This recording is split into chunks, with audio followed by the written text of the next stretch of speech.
Bon, nous avons quelques minutes. Je voudrais vous entretenir d'un débat qui oppose deux grands maîtres d'Israël. Je parle ici du Rav Eli Ben Amozeg dans son livre Israël et l'humanité, et Abraham Nivni, qui était un contemporain que nous avons eu l'honneur et la chance de connaître, dans son livre Le retour d'Israël et l'espérance du monde. En effet, comme vous le savez, le Rav Eli Ben Amozeg de Livourne, qui vivait à la fin du 19e siècle, mort en l'année 1900, je ne sais plus très bien, a écrit un livre du nom d'Israël et l'humanité, dans lequel il traite très largement du noachisme. Le noachisme étant ce qu'il appelle la religion de l'avenir. Bon, ce n'est pas tout à fait quelque chose de nouveau, ce n'est pas une nouvelle religion. Le noachisme est connu par la tradition orale d'Israël, est attesté dans ses textes, dans ses bibliothèques. Le thème est très développé.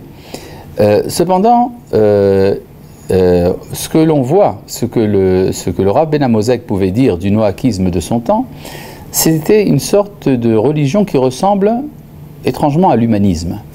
C'est-à-dire des valeurs universelles, ce qu'on appelle la morale fondamentale, et cette morale fondamentale doit servir de base à l'évolution de l'humanité. En fait, il y a, et c'est ça la critique d'Abraham Nivni contre le Ben Amozeg, il dit, mais enfin, c'est enfoncer une porte ouverte que de dire que le judaïsme est universel et que le judaïsme prône la morale. En fait, on n'a pas vraiment besoin d'être juif pour ça. On n'a même pas besoin de la tradition juive pour ça. Et donc, Abraham Nivni insiste sur deux points qui n'ont pas été assez mis en évidence par le Rav Ben Amozeg.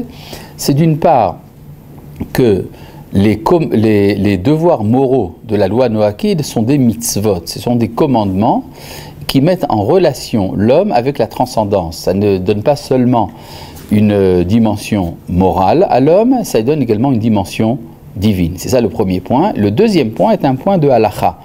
C'est que, par une analyse très fine du texte de Maïmonide, Abraham Nivni prouve que les 7 commandements ne sont pas un maximum, mais bien un minimum.